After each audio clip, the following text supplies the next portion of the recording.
आजकालच्या धकाधकीच्या जीवनात खूप कॉमनली बघायला मिळणारा आजार म्हणजे मणक्यांचे आजार, ज्यामध्ये मानदुखी, कंबरदुखी, सायटिका, हातपायाला मुंग्या येणं, चक्कर येणं, तोल गेल्यासारखं वाटणं, झोकांड गेल्यासारखं वाटणं, डोळ्यांपुढे अंधार येणं अशी लक्षणं बघायला मिळतात. पण बऱ्याच वेळा ह्या सगळ्या गोष्टींच्या मागे मणक्यांमधली गादी सरकून नस दबणं हे कारण आपल्याला बघायला मिळतं.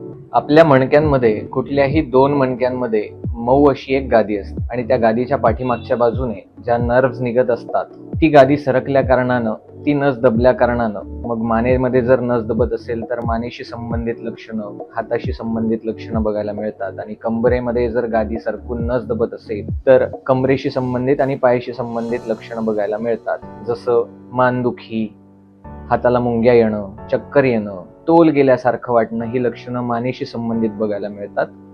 आणि कंबर दुखणं, पायाच्या पाठीमागच्या बाजूनं वेदना होणं, पायाच्या बोटांमध्ये मुंग्या येणं, चालता चालता चप्पल पायातली निसटणं, पाय सुन्न पडणं, बधीर पडणं अशी लक्षणं कंबरेमध्ये जर नस दबलेली असेल तर तशी बघायला मिळतात. आयुर्वेदामध्ये केवळ लक्षणांचा विचार न करता त्या आजाराच्या हेतूंचा, त्यामागील कारणांचा शोध घेऊन त्याची ट्रीटमेंट केली जाते. मणक्यांच्या आजारांची ट्रीटमेंट करत असताना दोन गोष्टी महत्त्वाच्या ठरतात. मुद्दा नंबर 1, मणक्यांची गादी सरकण्यामागे आणि नस दबण्यामागे जे कारण, जे हेतू घडतायत, मग ते मणक्यांशी संलग्नित असणाऱ्या अवयवांवर असणारी सूज असो किंवा बाकी इतर गोष्टी असो, त्या कारणांचा शोध घेऊन त्यांची चिकित्सा करणं.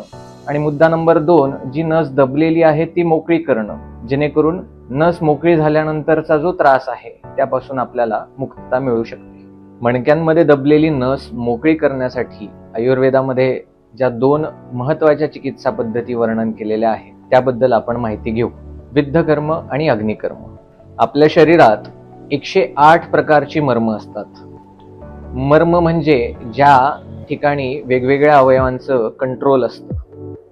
या मर्मांच्या अनुषंगाने काही विशिष्ट जागांवर जेव्हा वेधनकर्म केलं जातं तेव्हा त्या अवयवाचं कंट्रोल परत मिळवण्यासाठी आपल्याला मदत मिळते. विद्धकर्म म्हणजे ह्या विशिष्ट जागांवर सुईच्या साह्याने जेव्हा वेधनकर्म केलं जातं तेव्हा रक्तप्रवाह सुरळीत करण्यासाठी सुद्धा आपल्याला मदत मिळते. स्थानिक वात कमी करण्यासाठी, वेदना कमी करण्यासाठी सुद्धा आपल्याला मदत मिळते. आणि त्या अवयवाचं कंट्रोल पुन्हा गेन करून तो आजार बरा करण्यासाठी आपल्याला मदत मिळते.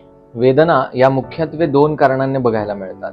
एक वात आणि दुसरं रक्त. रक्ताशी संबंधित वेदनांसाठी विद्धकर्म चांगलं काम करतं आणि वाताशी संबंधित वेदनांसाठी अग्निकर्म नावाची चिकित्सा पद्धत आयुर्वेदामध्ये वर्णन केलेली आहे.